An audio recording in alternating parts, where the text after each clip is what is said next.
Hi, I'm Mickey Zeta, and I'm so excited to have you join me tonight for Sunday Night Wine with Mickey.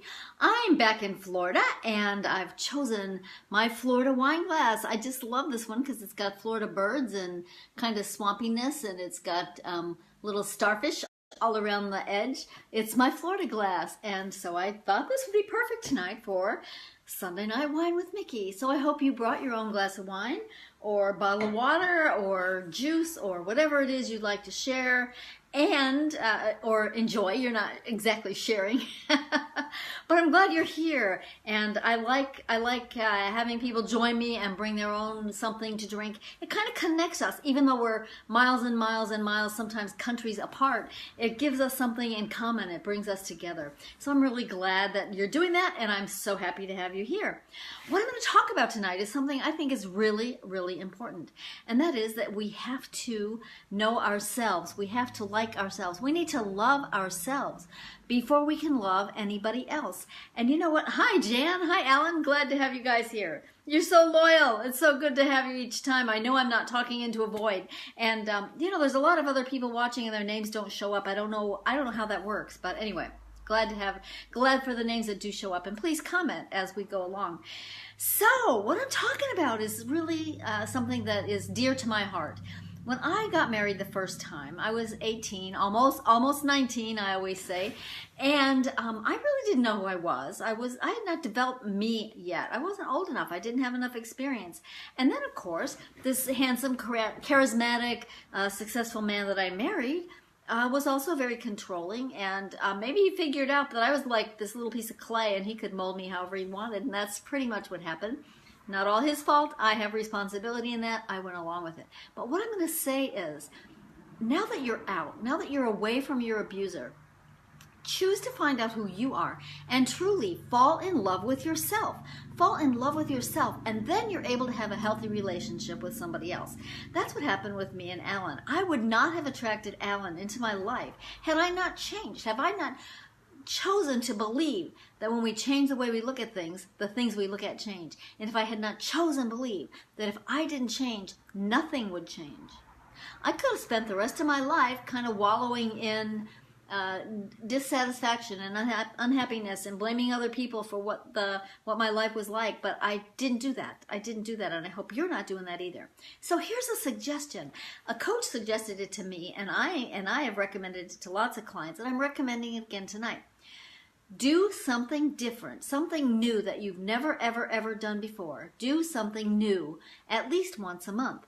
Now, when I embraced this concept, I really was on a fast track, and I wanted to know who I was, and I wanted to learn to like me. I couldn't like me because I didn't know who I was. I didn't know what I thought. I didn't know anything. So I decided I was going to do one new thing a week. Now, one new thing a week is a lot. That's a lot. And but I was dedicated, and I figured it out. And some of them were simple things, and some of them were not. Some of them were hard. But I took fly fishing lessons. That was something I've always thought I wanted to do. And I did it. And I love fly fishing. I used to practice in my driveway. I draw a circle and practice flipping my line and landing really. I did do this. All the things just flew out of my head. But landing the fly in the circle, I practiced. It was fun. I did not go fishing on the river too often if there were a lot of people there, because when I was learning, I would get the fly caught in my hair. That's kind of embarrassing. And I thought, well, the guys are going to laugh at me, and so I didn't do it. I also ran into a woman, though, who organizes fly fishing tours all around the world, excursions, fly fishing excursions for women, only for women. So there's a lot of cool stuff out there around fly fishing. I also decided that I was going to take up journaling in this time period. I hadn't journaled much before. Well, I journaled a whole lot, but I fell away from it. And so I started again. I started journaling, and I started journaling uplifting things. I didn't just write the negative and the troublesome stuff that was in my head. I started journaling happy things and joyful things. And you know what happens when you do that? It all kind of melds together. It rolls and rolls. It's like a snowball. It starts running down the hill as you're journaling, and you start feeling better and having more confidence. I also started writing an EBook. I was challenged by one of my coaches to write an ebook, and I did it. I did it. In a week, I came up with the idea, I wrote it out, and I posted it. So that's pretty cool. Jan said, fishing excursions for women, how fun. Yeah, it is. It sounds great. It's on my bucket list. I want to be able to do that. So another thing I did was I went to 3 different churches I had never been to before. And so I went to a Jewish synagogue, which was very, very interesting. I went to a Buddhist meeting. It wasn't in a temple, but it was a meeting in someone's house, and that was really fascinating, very fascinating. I learned a lot there. And I also tried a Unity church, and Unity, you know what, that clicked for me. I was a unitic, I say. I was a unitic for many, many years, and I still consider myself that, even though I don't attend a Unity church right now, but it's a great thing. So then I tried some little things like thong underwear. I can't believe I'm admitting that right here in public and in front of everybody, but it's something I hadn't done, and I was running out of stuff. So I tried thong underwear. That didn't last long, but didn't like it. But anyway, I did it. And toe rings. I tried toe rings. That was pretty interesting. You know what?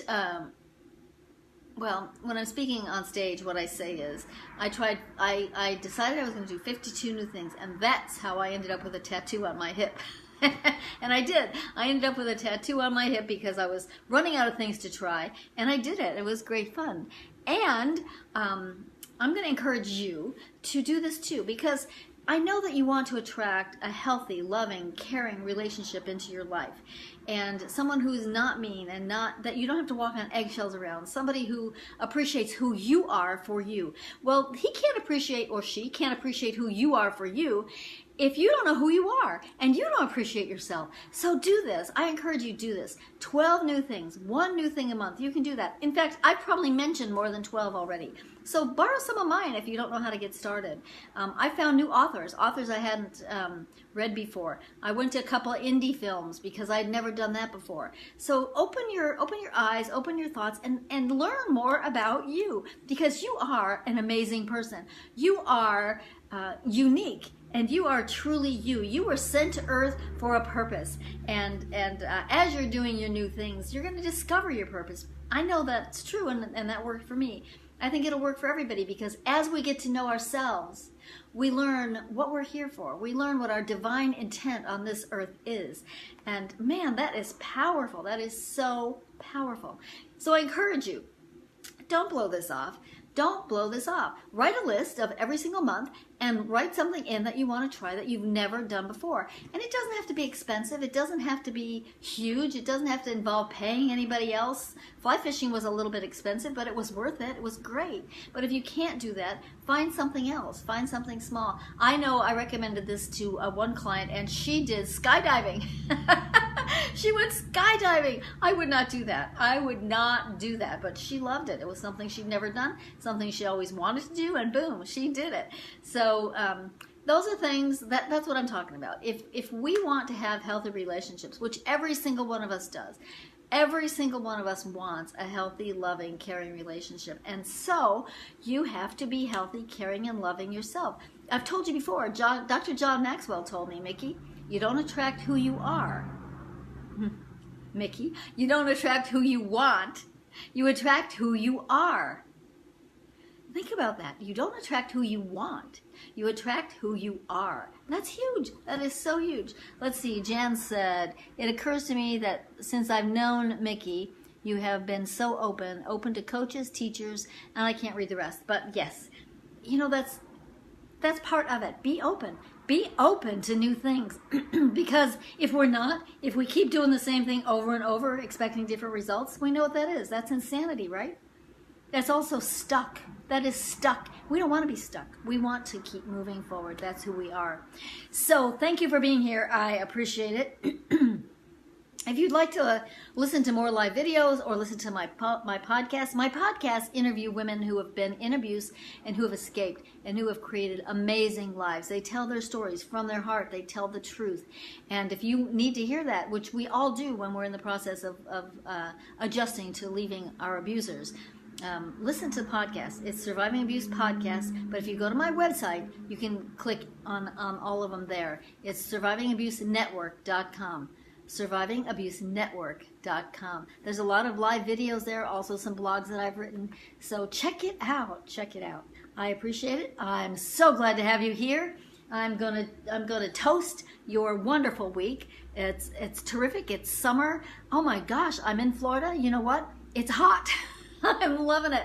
I talked to Alan earlier about 4:30, and he said, "Yeah, I'm sitting out on the deck. I have on sweatpants, a sweatshirt, and a jacket." Summer hasn't arrived in Connecticut yet, so I'm really, really happy to be here in Florida. All right, thank you for being here. I appreciate it. I'm Mickey Zeta. Check out my webpage, survivingabusenetwork.com. I'll be back on Wednesday night live with Mickey, and we'll talk some more. Thank you, thank you.